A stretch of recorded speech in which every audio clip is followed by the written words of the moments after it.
Ya, mudah-mudahan beliau diberi keselamatan dan hidayah begitu ya selama kita. Allahumma amin.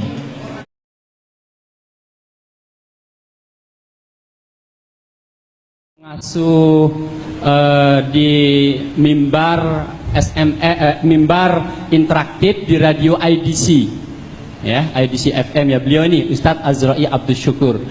Mungkin sebelum saya berikan kesempatan kepada pembanding lain, Ustadz, ini biar clear masalahnya Ustadz. Banyak pertanyaan dari jamaah-jamaah kepada saya yang saat Ustadz mengasuh di interaktif IDC itu, katanya yang mengadu kepada saya tidak dengar langsung sih. Apa benar Pak Ustadz, kata Ustadz Azra'i Abdus Syukur, kalau ziarah Wali Songo itu musyrik, kalau menghormat kiai itu musyrik katanya. Lah, ini biar clear, mumpung ada narasumbernya langsung ya, jadi biar clear.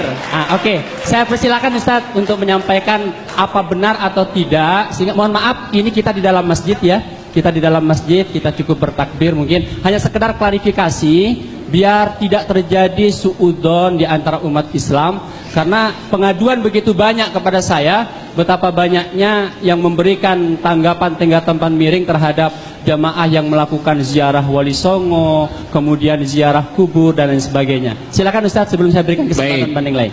Mohon maaf apabila nanti jawaban saya tidak memuaskan, silakan puaskan diri sendiri. Bahwa surga dan neraka milik Allah, betul?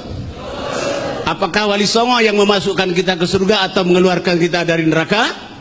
Tidak. Nah, adapun kita mohon beliau dapat mendoakan kita, itu tadi hadisnya sudah disampaikan oleh Ustaz, itu utus atas rahmat Allah. Apabila memang sahih hadisnya, kenapa kita harus tolak ya? Tetapi kalau hadisnya memang palsu, ya kita harus klarifikasi. Tapi yang jelas, yang memasukkan ke surga, mengeluarkan kita dari neraka bukan Wali Songo. Sahih? Tapi Allah, itu juga rahmatnya, bukan amal kita. Rasul bersabda, bukanlah seorang itu masuk surga karena amalnya, tetapi karena rahmat Allah. Bagaimana engkau ya Rasulullah? Iya, walaupun saya, tapi rahmat Allah. Meragukan? Kalau meragukan silakan cari keyakinan sendiri. Mohon maaf atas jawaban saya. Baik, terima kasih. Saya kira cukup klarifikasinya ya, sehingga tidak terjadi salah paham. Sebentar, penanya saya yakin begitu banyak dan penasaran. Namun mohon maaf, saya ada amanat dari panitia untuk lebih memprioritaskan kepada pembanding yang memang sengaja diundang secara khusus. Selebih daripada itu, saya persilahkan nanti kepada jamaah yang lain. Saya panggil kepada para undangan yang ada di depan. Enggak apa-apa, tetap di sini Ustaz. Ya, enggak apa-apa kok. Ya. Saya bacakan para pembanding yang diundang oleh panitia ya. Saya mohon untuk bisa ke depan.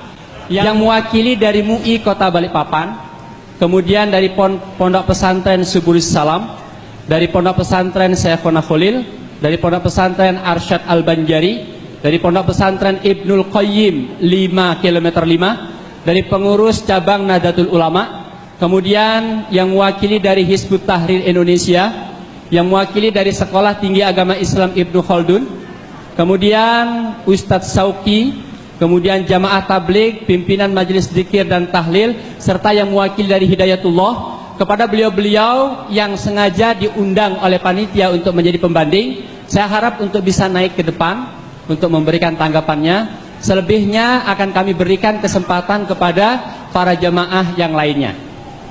Kami persilakan ke depan.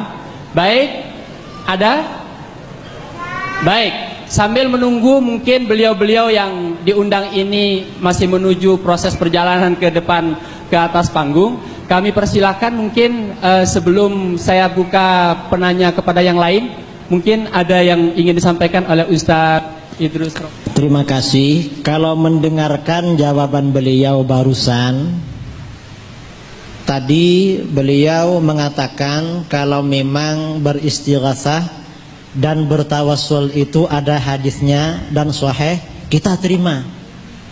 Kan begitu Ustadz ya? Karena itu ajaran Rasulullah. Kita ini kan hanya pengikut, bukan pembuat ajaran. Jadi intinya kalau saya simpulkan, beliau menganggap istighatsah dan tawassul itu boleh. Betul Ustaz? Betul. Istighatsah dan tawassul itu boleh karena hadisnya sahih. Tadi sudah saya tampilkan dengan slide kitab aslinya. Hadisnya sahih. Bagaimana Ustaz? Setuju Ustaz? Apa tapinya? Baik, kepada jemaah, mohon maaf saya potong sebentar. Karena kita berada di dalam masjid, mohon ini bukan lapangan sepak bola. Ya, mohon untuk ditahan, untuk tidak tepuk tangan, biar ada bedanya antara ustadz dengan pemain sepak bola. Baik, terima kasih. Silakan dilanjutkan Ustadz. Jadi katanya beliau, kalau memang ajaran istighatsah dan tawassul itu ajaran Rasulullah, para sahabat dan ahli hadis, kita ikuti. Cuman katanya beliau ada tapinya. Padahal tadi hadisnya saya kira semuanya sudah melihat ya. Hadisnya sahih. Itu kitab aslinya. Yang saya tampilkan kitab aslinya. Kemudian yang kedua, ketika beliau diklarifikasi oleh saudara moderator, orang yang ziarah Wali Songo, beliau katanya mengatakan musyrik, ternyata barusan beliau tidak menjawab. Jawabannya mungkin beliau masih berpikir atau mencari dalil yang kuat. Kalau memang masih mencari dalil yang kuat, berarti beliau kemarin mengatakan musyrik, itu berarti berfatwa tanpa dalil. Entah bagaimana, saya kira beliau lebih tahu tentang maksud beliau. Silahkan Ustaz. Baik, yang saya maksud tadi, apakah surga milik Wali Songo atau bukan? Sudah dijawab, bukan, itu milik Allah. Yang mengeluarkan dan memasukkan kita dari surga atau neraka juga Allah, memasukkan kita rahmatnya Allah Subhanahu wa taala. Jadi bukan milik Wali Songo. Kalau kita meminta mendoakan kepada beliau, kalau memang ada hadisnya bahwa orang, kalau Nabi kan ada tadi, kalau Wali Songo itu ada hadisnya, boleh kita turut. Tetapi seperti Rasulullah tadi disuruh memanggil nama beliau, ada hadisnya. Kan gitu. Jadi saya menjawab, selama itu ada hadisnya, Al-Quran dan hadisnya sahih, tidak musyrik. Tetapi kalau ada hadisnya, tidak ada hadisnya, saya kembalikan kepada Allah. Saya tidak boleh menuduh dengan lisan saya saudara saya sebagai kafir dan musyrik. Oke, sebentar. Mungkin ada pertanyaan yang penasaran Ustadz, mewakili dari teman-teman. Apakah orang yang ziarah Wali Songo, ziarah kepada makam-makam para wali itu dihukumi syirik atau tidak? Ziarah, Rasulullah telah bersabda, kuntu nahaitukum an ziaratil qabri. Saya pernah melarang kalian berziarah kepada kubur. Ala fazuruha fa innaha tadhkiratul lil maut. Sekarang boleh kamu ziarah, karena ziarah itu adalah mengingatkan kita kepada mati. Jadi boleh. Oke, saya rasa sudah cukup apa yang disampaikan oleh Ustadz Azra'i Abdul Syukur. Mudah-mudahan apa yang beliau sampaikan hari ini begitu juga disampaikan ketika acara-acara siaran dimanapun. Saya khawatir ketika di sini beliau bisa memberikan penjelasan seperti itu, tapi ketika di forum-forum lain kemudian memberikan penjelasan lain, jangan sampai ada dusta di antara kita. Baik, silakan Ustaz Idris. Jangan sampai ada dusta di antara kita. Selama kita bersaudara ukhuwah Islamiyah, insyaallah jujur adalah pakaian kita. Alhamdulillah. Baik, terima kasih Ustaz Idris, silakan. Saya ingin menambahkan masalah ziarah kubur.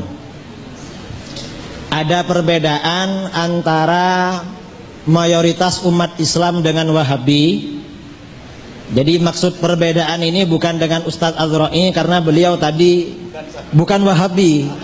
Berarti mulai tadi saya tidak menyinggung beliau gitu Ustadz ya, karena bukan Wahabi katanya.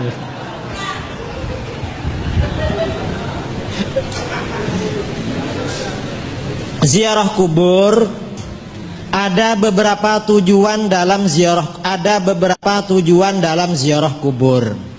Yang pertama, orang berziarah kubur karena untuk mendoakan yang ada di makam itu. Ini menurut kita boleh, menurut orang Wahabi boleh. Mendoakan orang yang ada di makam boleh. Yang kedua, ada ziarah kubur karena untuk memenuhi hak kita kepada yang ada di kubur. Misalnya yang kita ziarahi itu orang tua kita atau guru kita. Ini menurut kita boleh, menurut Wahabi wallahu a'lam. Boleh apa enggak? Ada orang ziarah kubur tujuannya untuk bertabarruk atau bertawassul dengan orang yang ada di kubur itu. Menurut kita boleh, menurut Wahabi syirik. Ini yang berbeda. Jadi perlu dirinci. Tadi itu yang beliau katakan boleh ziarah kubur, itu ziarah kubur tujuan yang terakhir. Ada orang ziarah kubur tujuannya untuk lil i'tibar, mengambil pelajaran dari kematian. Wahabi mengatakan boleh, kita juga boleh. Dan ini kuburan siapa saja bebas. Untuk yang ketiga, apakah kuburannya orang kafir, kuburannya sapi, kuburannya Cina atau siapa? Kalau tujuannya agar kita ingat mati, bebas katanya para ulama. Karena yang penting kita ingat. Tetapi kalau tujuan yang pertama kita ziarah kubur untuk mendoakan orang yang ada di kubur, orang kafir tidak boleh, harus muslim. Yang kedua, ketiga juga begitu, harus muslim. Jadi yang beliau sampaikan tadi, yang boleh itu ziarah kubur dengan tujuan untuk mengambil pelajaran dari kematian. Mungkin kalau para jamaah atau moderator ingin klarifikasi kepada beliau, orang ziarah kubur tujuannya untuk bertabarruk, ya, bertabarruk atau untuk bertawassul, beristighatsah orang yang ada di makam itu. Kira-kira bagaimana menurut beliau? Kalau menurut Ahlus Sunnah wal Jamaah, jumhurul muslimin, mayoritas umat Islam sejak masanya para sahabat sampai sekarang boleh. Menurut Wahabi tidak boleh. Karena surga neraka bukan milik, yang memasukkan kita ke surga ke neraka bukan Wali Songo. Dasarnya mana? Dalilnya kita ziarah kubur untuk tujuan tabarruk atau tawassul. Yang pertama dasarnya Al-Quran. Di dalam Al-Quran, walau annahum izzalamu anfusahum ja'uka fastaghfarullaha wastaghfara lahumur rasul lawajadullaha tawwabar rahima. Seandainya apabila orang-orang beriman itu ketika mereka melakukan kezaliman terhadap dirinya sendiri, lalu mereka datang kepadamu Muhammad, lalu mereka beristighfar kepada Allah dan Rasul telah memintakan istighfar pada mereka, maka mereka akan menemukan Allah Maha Penerima Taubat, Allah juga Maha Penyayang.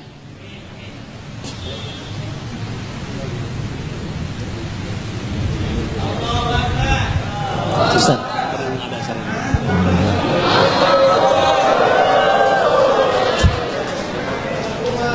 Ya, mudah-mudahan beliau diberi keselamatan dan hidayah begitu ya selama kita. Allahumma amin.